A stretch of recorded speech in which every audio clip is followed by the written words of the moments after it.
Okay, so tonight is Rosh Chodesh Sivan. For those that didn't daven Ma'ariv yet, remember to say Ya'aleh V'Yaveh tonight. Tomorrow is Rosh Chodesh, Hallel, Musaf, Ya'aleh V'Yaveh. There's a lot of fun stuff tomorrow. And so therefore it's very appropriate that this Sikha is going to talk about the significance of the months of Sivan. What is just even the number of the month of Sivan? Not just the fact that it was the day that the Torah was given, but the Rebbe is going to focus on the idea that the month of Sivan is number 3. And the Rebbe is going to bring from the Gemara how in general Matan Torah is connected with threes. In many ways, the giving of the Torah is connected with the number 3. Matan Torah b'chodesh Sivan, hachodesh hashlishi, the month of Sivan is the 3rd month, because Nisan, as we know, once the Jewish people were taken out of Mitzrayim, so then it became, Nisan was called the 1st, Iyar was called the 2nd, and Sivan was called the 3rd. In Chamish Chumshei Torah, there's no names for Chadoshim. Those are later on, we got the names, or it was revealed to us the names. In the Torah, if you want to know what this month is called, it's called the 3rd month. That's it, it's called the 3rd month. Like also, there's no names for the days of the week. When we talk about the days of the week, we say Yom Rishon, the 1st day, Yom Sheni, the 2nd day. There's no Sunday, Monday, Tuesday in Lashon Kodesh. Anyway, the fact that the Torah was given in the 3rd month, that means that the Torah has to do with the number 3.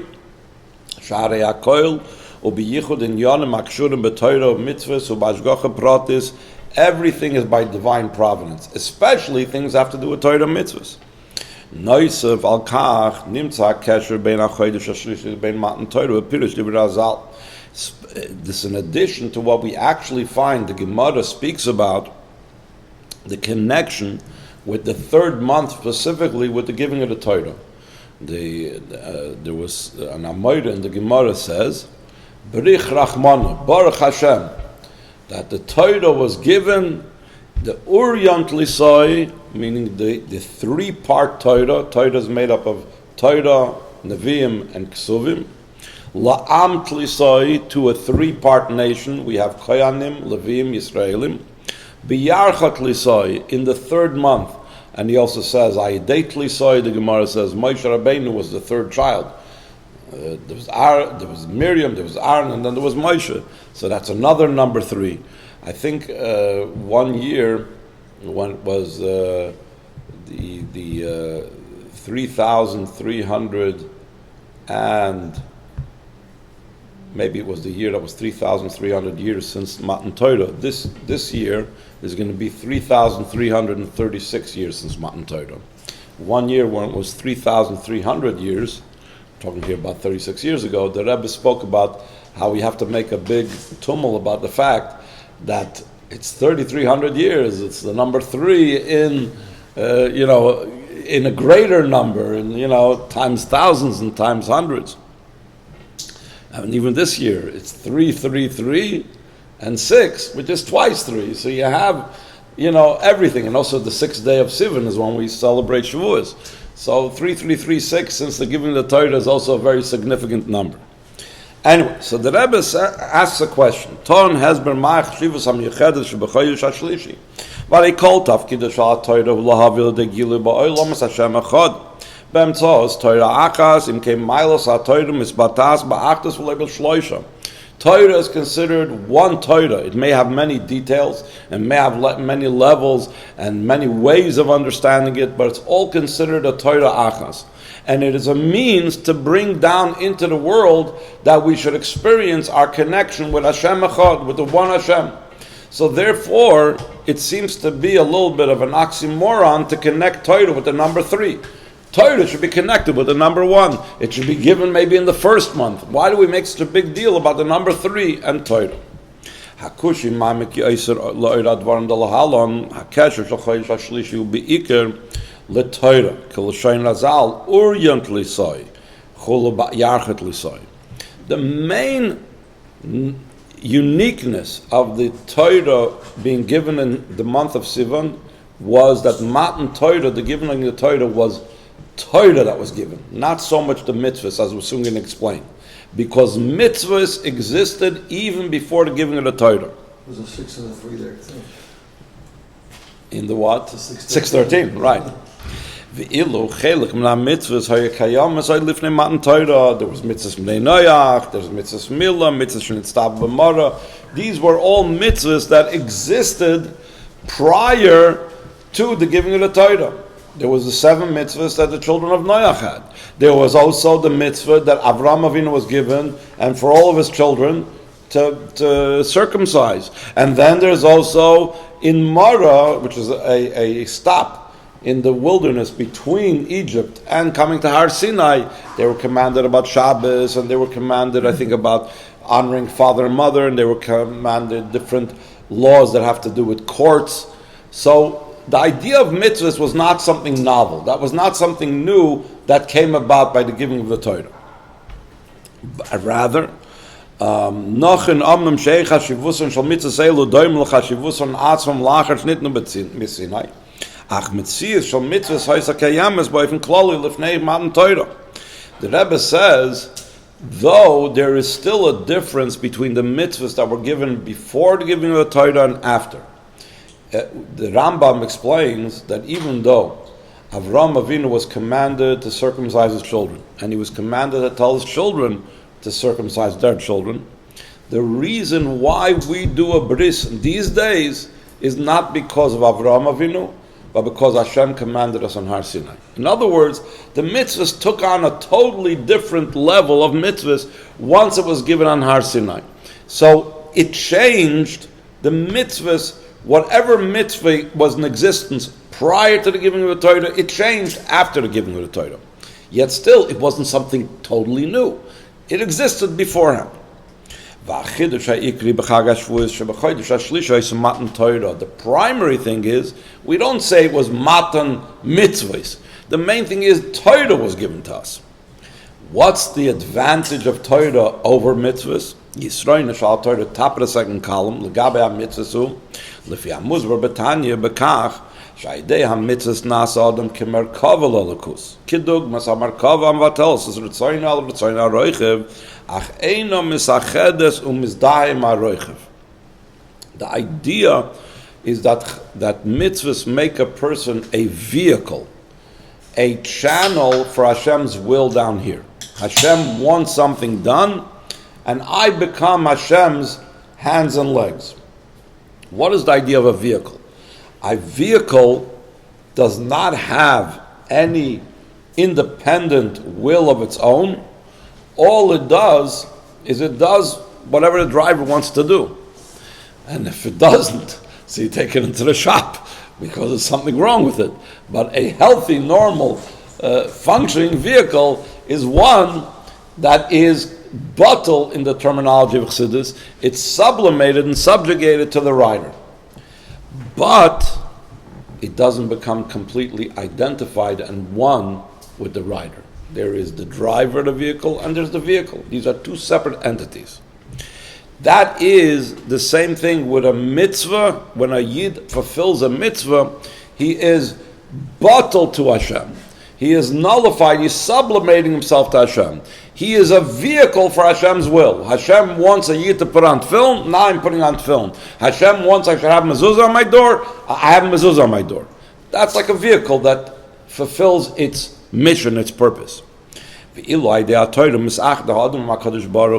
person studies Torah, the Alter Rebbe in Tanya explains it at great length, that the Torah is really Hashem's mind.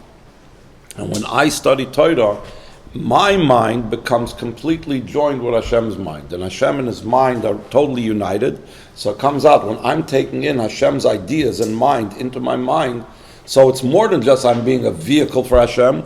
There's a greater union between myself and Hashem when I'm studying Torah. And really, the thrust of this entire Sikha is really going to be about the importance and value of studying Torah. And that's the great uniqueness of Matan Torah and the Yom Tov of Shavuos is the specialness of studying Torah, more so than the specialness of doing mitzvahs. But before that, he goes back to the idea of the number 3 versus the number 1. The Fiza Geveres Yavona Ma Keshesh Mena Torah Shem Mtzvos. After least Achid Maboidel Ben Achoysh Shlishi. If Torah is about unity, a union between us and Hashem, why would the number 3 be so important? Beis as Boris Hadavar He Nachinam Shamatori is Achdus Maboidel Achdus Veloy Shnius Chas V'Shalom Achdus Aimedes B'Mivchan Rak B'Sham Sheshereres Yedia Al Kiyum Metzias Neisefes. How can you tell? What is the litmus test to decide and to realize that one is really connected with something? If there's something that wants to undermine that connection, and there's something other than that, so then you say, yes, I'm devoted to that. So for example, let's give a silly example. Someone is keeping kosher, but there's no non-kosher food around him. This is the only food that he has. So you don't know that he's committed to kosher. But if right in front of him on the table you have a kosher item and you have a non-kosher item, and he always chooses the kosher, you know, because there is an other choice, there's another possibility, you know that he's committed to that. That is, we're going to soon explain, is the significance of the number 3. You cannot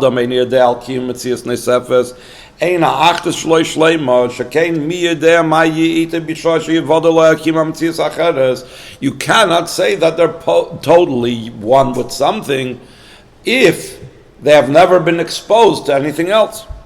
You do Legabi Yeridus HaNeshama Lamata Kisharoitzim Lahamid B'Rivchanas Namnusay Viskashrutz Shaben HaMelech HaMelech Moitzin Oisim HaHechel HaMelech Maglim Oisel Merchakim El Bein Anoshim Shvelim. There is a metaphor given for the neshama coming down here into this world. When the neshama was in Gan Eden, when the neshama was in heaven, there was no challenges.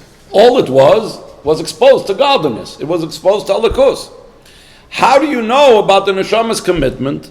You send the neshama down here into this world. This is just like sending the prince out into some very uncivilized area of the king's governance, and you see, let's see, will you act like a prince where you are, or will you start acting as uncivilized and as crude and as coarse like the people around you? And then we can tell, are you truly prince-like material, or you are just acting like a prince because you are in a palace, but as soon as you get out of the palace and you're exposed to other things, you're not that way. Next page. Misbarer shu kosher be'emes la'aviv ha'melech. V'chein ha'dover b'nitim shal farneinu k'sha'odam ba b'maga im shnias v'niskal b'metzias min nugedes v'ein ha'dover mafriya la'achtes shaloi azay misbarer shu mu'uchad be'emes im aboyre. So now he's going to explain how that connects with the idea of the number 3 specifically. Shtei tzuris la'achtes shleimazu Aleph Bitul HaMetzias HaMnogedes V'iyis Chashvus Muchletes Ba Beis Hafichas HaMetzias Atzma L'Kli La'achtos. One approach could be that with dealing with something that's opposing the king or opposing Hashem is to completely disregard it and to completely nullify it, completely destroy it. Another way of dealing with it is to convince it and to elevate it and to bring it along. So for example, there could be, let's say, the royal prince, like we said, they sent him away in some jungle, in some uninhabited place, living with some uncivilized people. So he could do one of two things. He could either lock himself away in his room and completely divorce himself from the society around there. Or, if he has the capability, he could destroy them or move them off of his property or whatever. Another way, a more important way, is that he teaches the people that are uncivilized over there how it means and what it means to be a civilized human being. He brings the message of civilization of his father, the king, even to this uncivilized place. That's the same type of two ways how we can interact with the world when it challenges Hashem, when it challenges Torah mitzvahs. His achtus shebetzura shniya hi amuke yoyser shekein iyes chashvus mitzvos hamanogedes mashira adainis hamitzvos v'mkoima v'ilu netilas hamitzvos v'afichasa l'kli la'achtus yitzeres his achtus hamitis l'loy shir. What is a complete unity? What's a complete and true oneness? When a person takes those things that are in opposition to godliness and transforms them and connects them with godliness, then it's truly one. Then there's really nothing else left over that is not godly, that's ungodly. These three types of ways, in other words, the way it's alone, the way he's in the royal palace, the way the neshama is above. Second way is, it comes down here, but nullifies and tries to destroy anything that's in opposition. And option three is to transform that which is in opposition and civilize it. So he says, Misbatim b'muhusam shel shlosh chadashim Nisan, Iyar, Sivan. These are the 3 months. Nisan wa chodesh harishon, the first month. B'Nisan ha'isi yetzias Mitzrayim, we left Mitzrayim. Nigla le'em melech malchem lachem HaKadosh Baruch Hu is gal sol yoyna beli kol kesher lemata ki barach ha'am bricha min ha'metzias v'yizdapkus mochletas b'boyri. There's only God. There's nothing else. There's no other thing that I'm even nullifying. My whole connection is with Hashem. I ran away from anything contrary to Hashem. I ran out of Egypt. Period. Iyar u chodesh hasheni. That's a second way. B'meshach kol yemei hachodesh meskayem sfiras ha'omer. What's the idea of sfiras ha'omer? What's the idea of counting of the omer? So we know every day it's another character trait, another midah from chesed shebechesed through malchus shebemalchus that we are working on transforming our animal soul on nefesh habahamis. Shetoichna apnimi ubirer amidas shal nefesh habahamis. His askus im hametzias hanisefes ach beli hafichasa lolakus. In the second month, we haven't yet transformed the nefesh habahamis. We're just negating it. We're just removing it off the board and saying, don't disrupt. Don't disturb. Don't interfere. The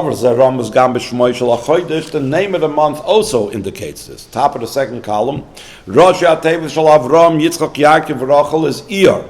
What are those 4 people signify? Arba Ragle HaMarkava. We've had this, I think, in the Sikha last week. We spoke about it, or 2 weeks ago. These are the 4 legs of the Merkava.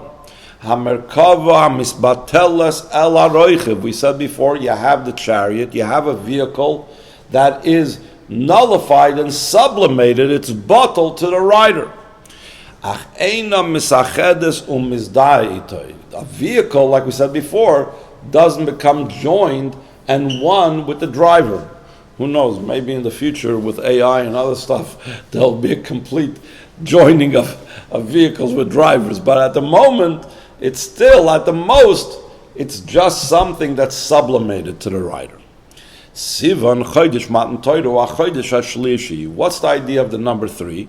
Mizog hamayla v'hamata lemetzias chadasha shlishis. It's the intermingling of the above, which is the godly, and below, which is the worldly, to a new entity. We make a meshing and a joining, and now we have a third concept entirely. Nailus mishneim above both of them.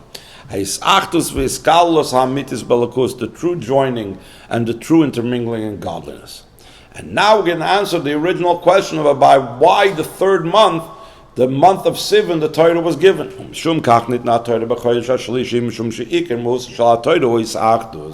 Torah is about unity and union. כשאדם מקיים מצווה מסוימת, הרי הוא אמנם מסלק את מציאותו לשם המצווה, אך אינו מסאחד איתו. ואילו ידי התורה מסאחד שכל האדם חכמתו ורצונו של הקדוש ברוך הוא. When a person is doing a mitzvah, they're putting their own self-interest aside. I would sleep in, but I'm getting up to daven shachris. I would rather do A, and I put that away on the side to do B.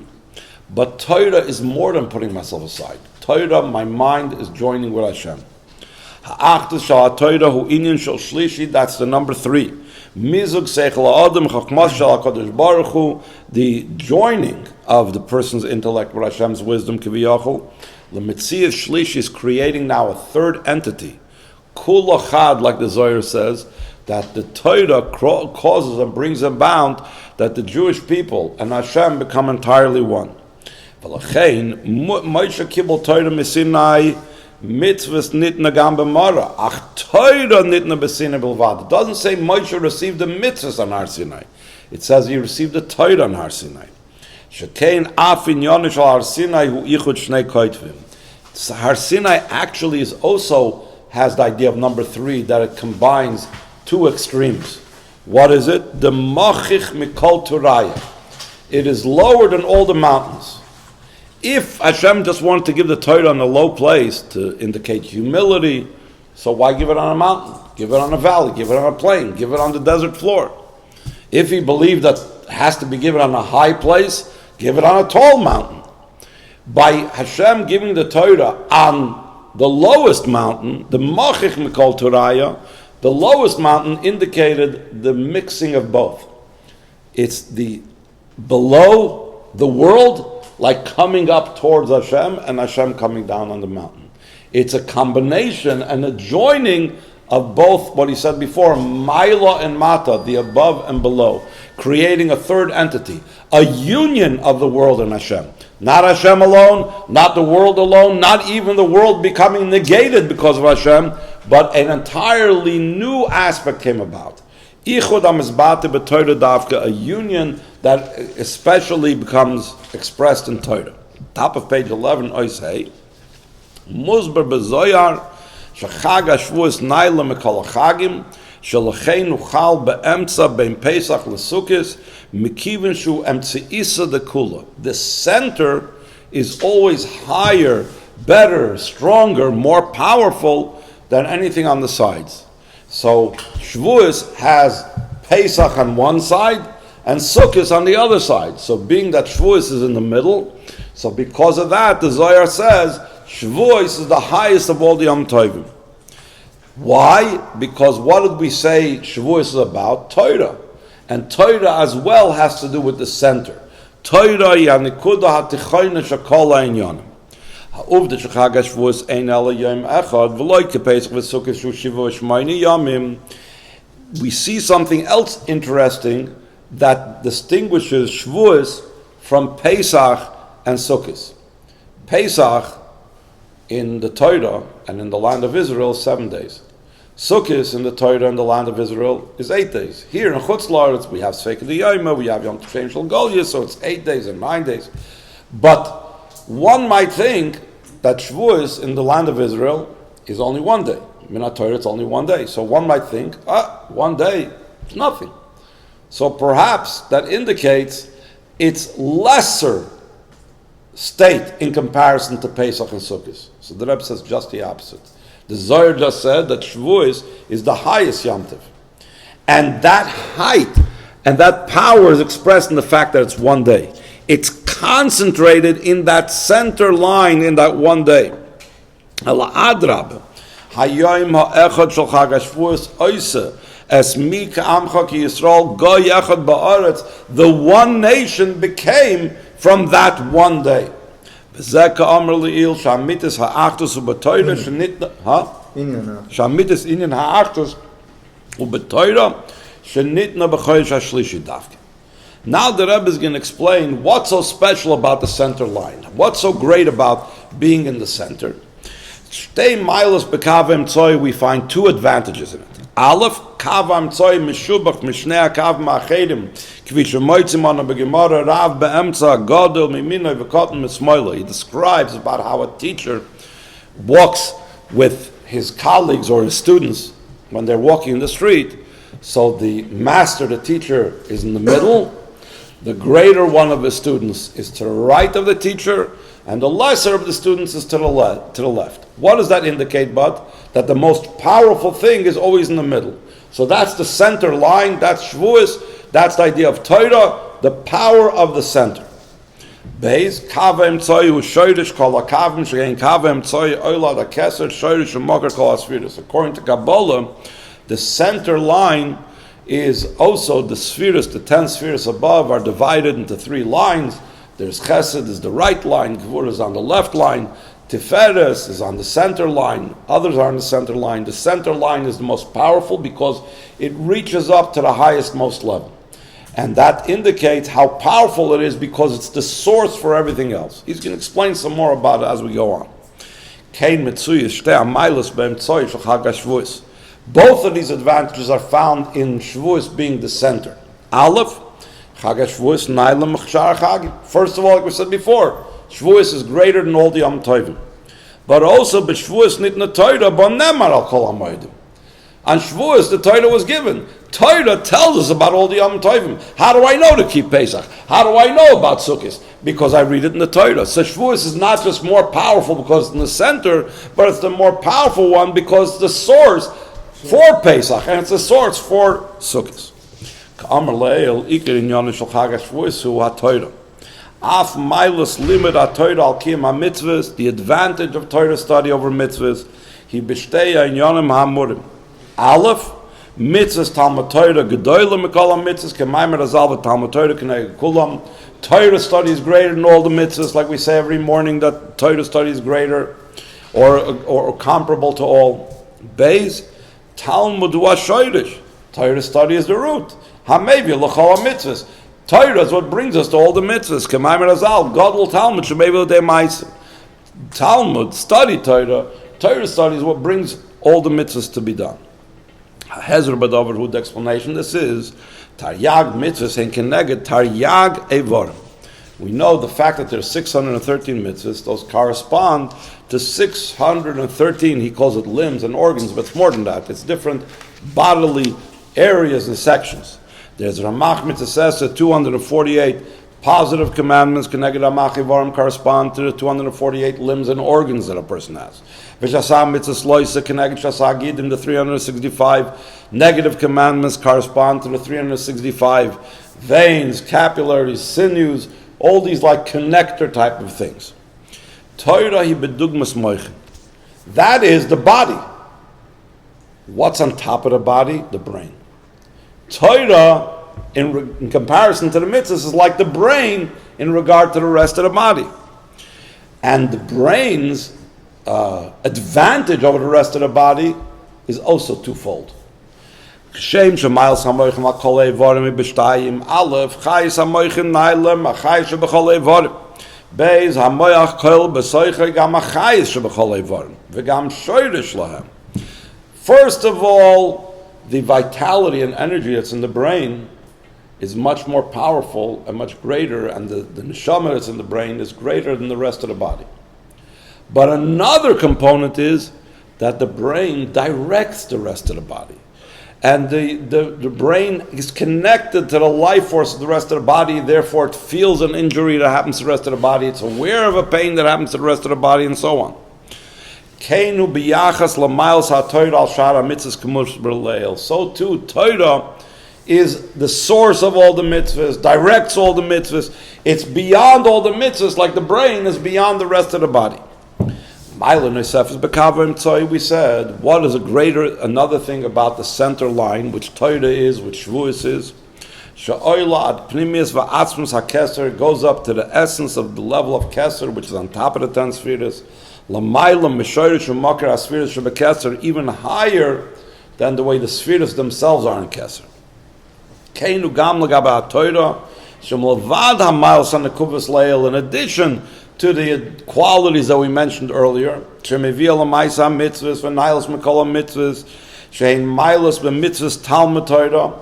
there's all types of qualities and advantages that Torah has just for the mitzvah of studying Torah. But we're going to get to something deeper beyond the mitzvah of studying Torah.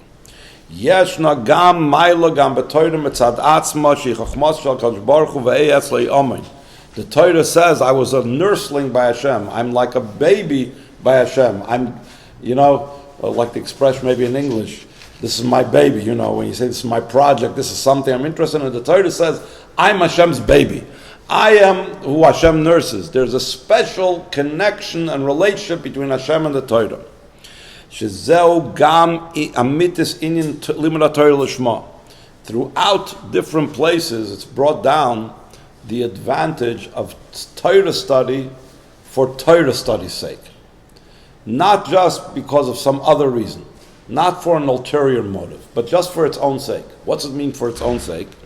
Kipshat haloshen, like the literal meaning of the expression, Lishem HaTorah Atzma, top of page 12. Lishma, written in the feminine, B'loshen Akeva, indicates you're doing it for the sake of Torah. Afilu loy l'shem yediyah l'isnaig el limud HaTorah l'shem Torah b'lvad.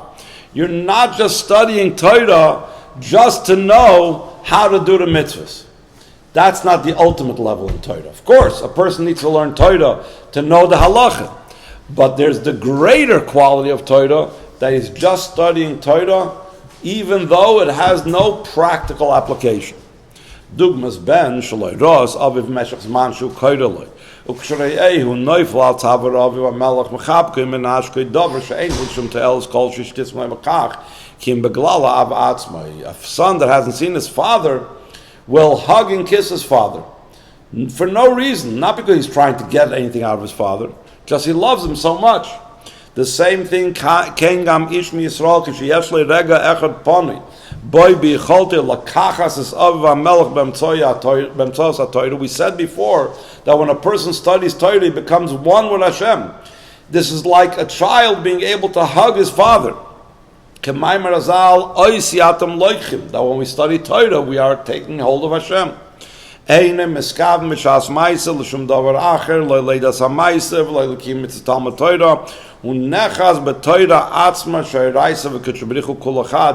on to the Torah because he knows that Torah and Hashem are entirely one, and that's why he desires to learn Torah.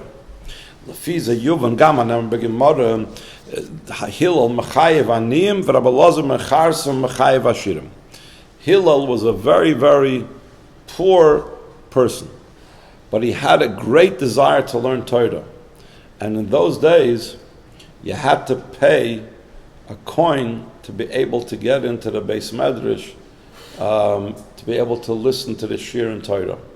And Hillel had no money, and he used to literally collect sticks all week long and save up so that Friday, when they would give the big lecture, was I guess either Friday night or something like that, he would be able to pay admittance fee to be able to get in.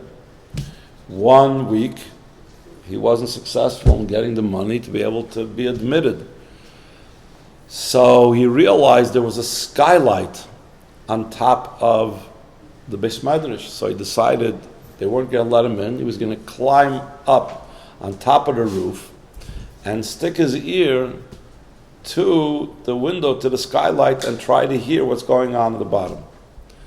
In the meantime, snow came down. And this is Yerushalayim, so snow was not that rare. It's not that common, but it's not that rare. And he got completely snowed in, and of course, he lost consciousness. He didn't even realize because he was so involved in trying to hear the words of Torah. In the morning, after the Talmidei Chacham were sitting up all night and studying, they saw already something is very strange. The skylight is very dark and should be coming in daylight. And they look up and they see a human form on top of the skylight. So they quickly run up with a ladder, get off the snow, revive him and so on. And since then, I think they got rid of the admittance fee to be able to come in to Beis Medrash. So the fact that Hillel was willing to study Torah under the most dire conditions, even though he had no money, and he could have excused himself and said, listen, I'm too busy making a living, how can I spend time learning Torah? I'm poor, I need to make money. So he's going to make all poor people not have an excuse.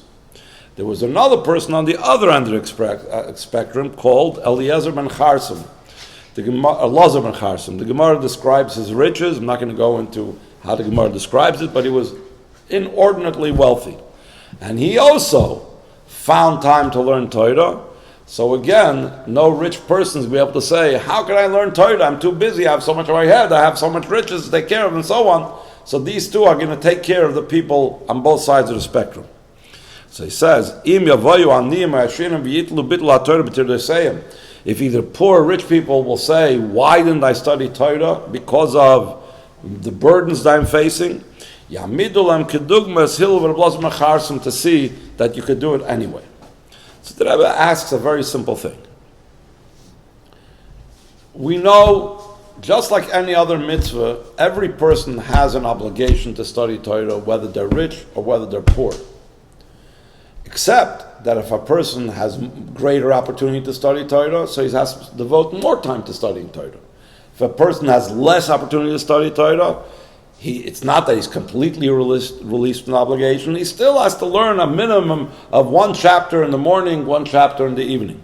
But nobody's completely released. So if everybody is obligated anyway in Torah study, why do we need to have Hillel and Rabbi Elazar ben Charsum to be able to be the ones to be given as an example? You see, they study Torah, you should study Torah as well. Anyway, people have to study Torah. L'chura, last paragraph on the first column in 12, if this is not a true excuse, I was too poor or I was too rich,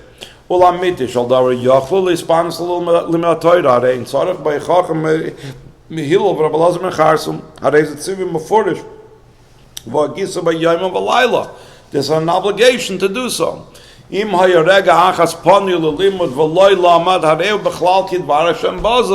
Top of the second column on 12. If it was people that didn't have the time to add in Torah, so why is Hillel and Elazar ben Charsum being held as an example to make them feel guilty just for no reason?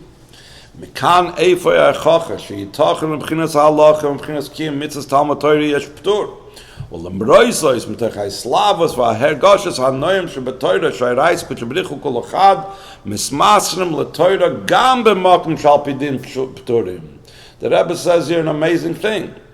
He's saying that there are certain things that though I'm not obligated in doing, I fulfilled my obligation of Torah study. I studied one chapter in the morning. I studied one chapter in the evening. And mitzad halacha, if I were to ask a Rav Shaili, said you fulfilled your mitzvah because you're too busy. Still in all, the Rebbe uses in other places the expression, sometimes you need to steal time from other things to study Torah. And that's the lesson that we learned from Hillel and Rabbi Elazar ben Charsum.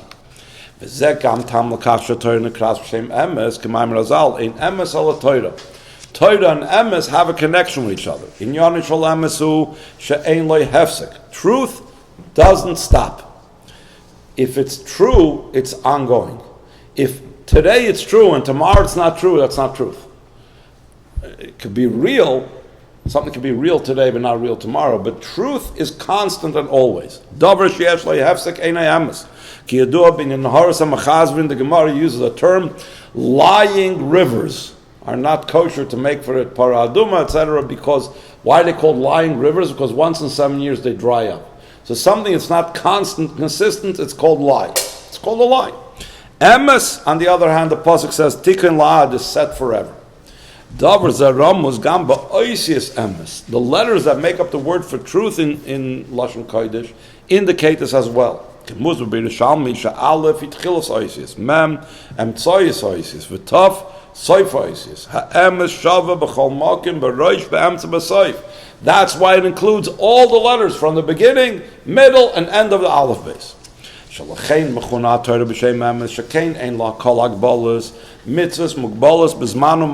There's certain times that you fulfill certain mitzvahs. Certain times you can't do it. Certain places you can fulfill certain mitzvahs. Certain places you can't fulfill it. As we said before, some people don't have to learn all day. Top of 13.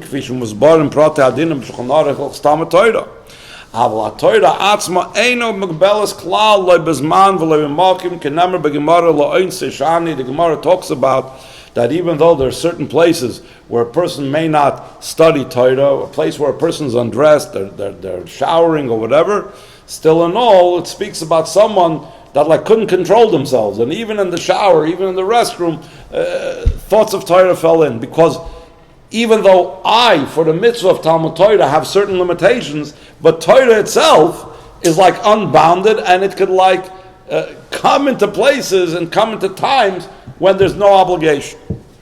So the Rebbe says, what's the practical lesson of all this? Asher l'poil yesh lahasmin b'limud Torah.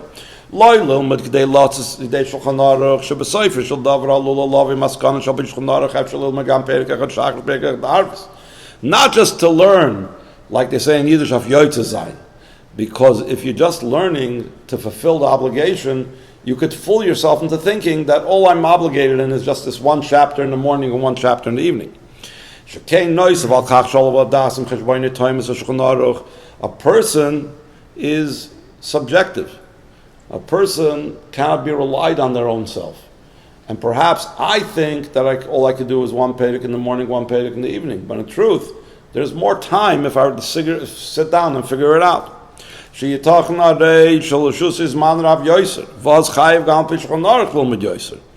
But the Rebbe says,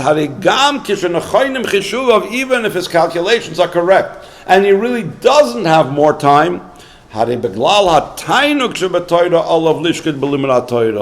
of his enjoyment, he should be diligent in studying Torah, even in occasions, situations where he doesn't have time.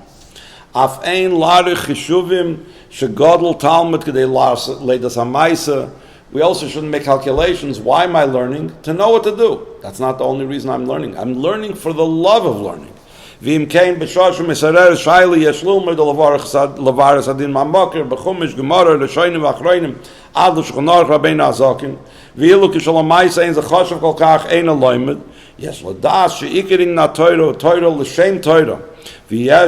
Lahasmid, most probably supposed to say over here. But Torah kol rega v'yagdol Torah v'yadir.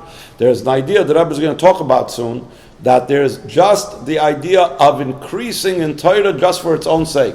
And he's going to give soon an example of something that Hashem told us in the Torah that had no purpose in itself, only to be, had no halachic bearing, has no practical bearing, only to increase in Torah. When it comes to children, Torah has a different attitude about the obligations of children in mitzvahs versus the obligation in children concerning Torah. All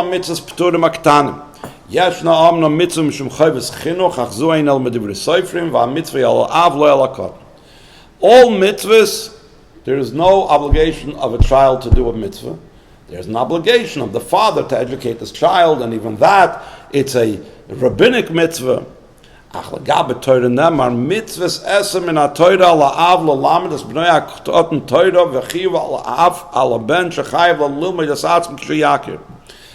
obligation is both on the father and even the child. Let's say for whatever reason the father was negligent and didn't teach him Torah. And the child, let's say, comes to an age where he realizes, hey, what's going on over here? He's still under bar mitzvah. He's still a cotton. He's still a minor. But he realizes all of a sudden, no one's teaching me Torah, so he has to find ways of learning Torah himself. Mishayakir, as soon as he recognizes that I'm missing it out. We don't see anywhere in any other mitzvah such an obligation. Why, when it comes to Torah study, is there this obligation on the minor, on the cotton, that there isn't such an obligation by mitzvahs? It's because what we said before, Torah is beyond boundary, beyond limitation. Mitzvahs have place and time for them. Hatam lakach mitzvahs ein ba'agbol, ulam Torah she built him agbol is he l'chol Yisrael. As we know, that the Yidden gave their children as guarantors. Hashem wanted to have a guarantor that the Yidden will fulfill the Torah. So the Yidden, after giving different suggestions, the final guarantor that was accepted was, he said, our children are going to be our guarantors. When the Jewish people were commanded in Marta certain mitzvahs, like we said before, no guarantors were requested. No guarantors were needed. Why is that so?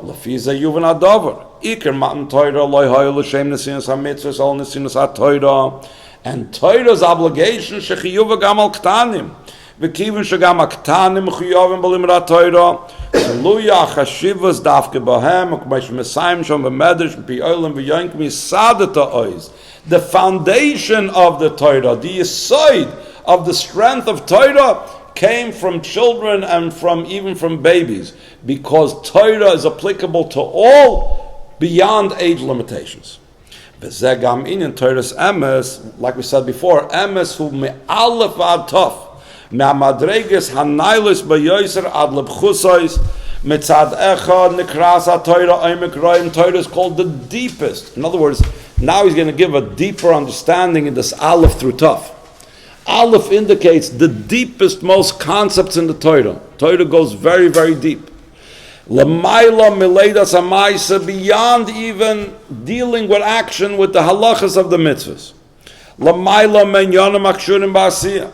U'mitzad sheni yeshna ha'Torah gam ba'omek tachas, in the lowest place, ad l'ktanim shepturim and ha'mitzvahs, even minors, also have the Torah. That's what it means from aleph till taf. From the highest type of level of Torah study to even the simplest Torah study of a child.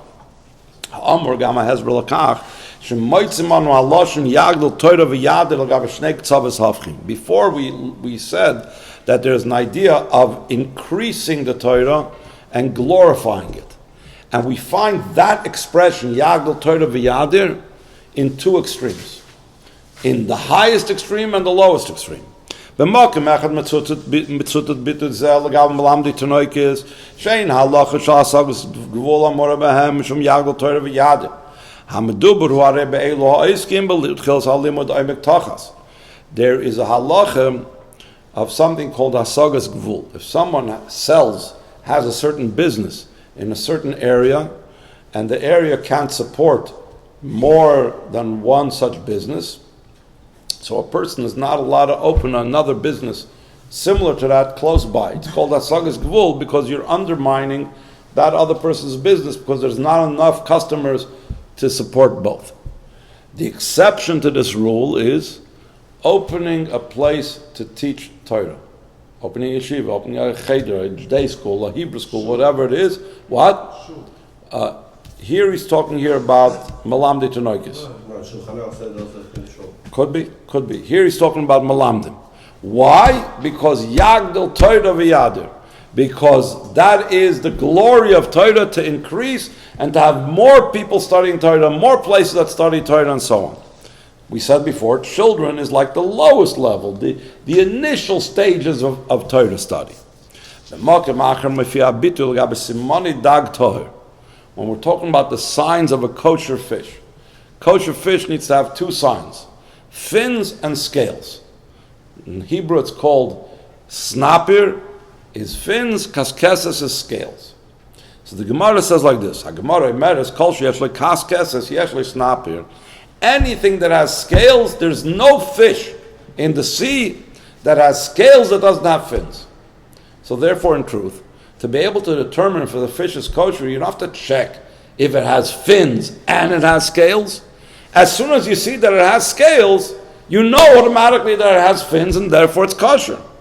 So therefore the Gemara asks, if that's the case, if every fish that has scales has fins, why does the Torah also have to enumerate that for a fish to be kosher it needs scales and fins? It should have just told you scales alone, and that's enough. Why does the Torah add snapir? And the Gemara answers, Yagdol Torah v'yadir, just to increase Torah and to glorify it. Here we're talking about Torah beyond knowing any halachas, because you don't need to know this for halacha. You don't need to know about the fins for halacha because you already know that it's kosher as soon as you see that it has scales. which means to say, the lesson from this is, B'chol sugya efanim b'limud ha-Torah ma'anayla b'yoyser v'adapachs b'yoyser nemar yagdel Torah v'yadiv v'ois yati loichim. It doesn't make a difference what part of Torah I'm studying. We shouldn't either underestimate ourselves or overestimate ourselves. Whatever part of Torah we engage in, from the simplest to the deepest, all of them we have this strength and this power that we're connecting with Hashem. The Chazal say, what does it mean, whoever calls him in truth? So the Chazal explained, what's truth? We said it before. Ein emes ala Torah. The true way of calling Hashem is through Torah study. Ve'ein emes ala Torah. B'chol laifanim, l'chol asher yikru. Be'emes she Torah karav Hashem. Loichim es atzmusa kiviyachol. Any Torah that I learn, I have the true connection with Hashem. I have a true closeness with Hashem by studying Torah. Sharei ha'etzem kashtoifes b'miktas v'na'etzem at the toifes b'kuloi. The essence, when you get hold of part of the essence, you take hold of all of it. Ha'etzem u'b'chol makom b'shavah. The essence is equal all over. Yitan Hashem, it should be Hashem's will. Should be involved in Torah study, in all manners, and all of them in a way of making the Torah grow and glorified. From this will come about the birth. That's a result of the date of the giving of the Torah. The date of the giving of the Torah is likened to a wedding. When a person gives birth to a child, so it's similar to himself. The same thing, the child that's given birth through the giving of the Torah is similar to Hashem. We will fulfill, we will complete the building of the world. By making the bottom, and through the below, we make also the one above, as a home for Hashem. Since we're like so late, so I'll just say the point of the next piece outside. The next piece, the Rebbe talks about, the Rebbe mentions this usually almost every Shavuos, the Rebbe speaks about that Shavuos has to do with the Shiurim of Chitas. Chitas is Rosh Tevis, Chumash Tehillim Tanya. Shavuos is the day of the giving of the Torah. Moshe Rabbeinu, Torah's Moshe, the 5 books of Moses. That's Chumash. Shavuos is also the yard site of David HaMelech. David HaMelech is the author of Tehillim. And Shavuos is also the yard site of the Baal Shem Tov. The Baal Shem Tov passed away on Shavuos. The Baal Shem Tov's Torah is revealed and explained in and through Tanya. So therefore, the Rebbe says, Shavuos is the time to inspire ourselves to learn the daily Chumash and to recite the monthly chapters of Tehillim every day of the week, every day of the month, and to also study the section in Tanya as it is divided over the entire year. And this fits in very well with what we spoke about, the importance of Torah study in a way that's applicable even at the most simplest levels, that we know Chumash, Tehillim, Tanya is like a basic thing. And with that, the Rebbe says, Chitas is also a pasuk that's used that after the sons of Yaakov defeated Shechem and killed out the whole people of Shechem because of their violation of their sister Dinah, so Yaakov was worried that they would be attacked by the nations around them. Sounds very familiar? That when we're attacking our enemies, the whole world is ganging up against us. So Yaakov Avinu was worried that everybody would gang up against them. But Hashem said that they traveled, and the chitas of Hashem, the fear of the children of Yaakov was upon all the nations around them. And the Rebbe says, literally, by studying chitas, by learning Chumash, by reciting the Tehillim every day, by learning the Tanya, this brings about the fear of the Jewish people upon the nations, and this strengthens us and brings the Torah into our lives on a day-to-day basis.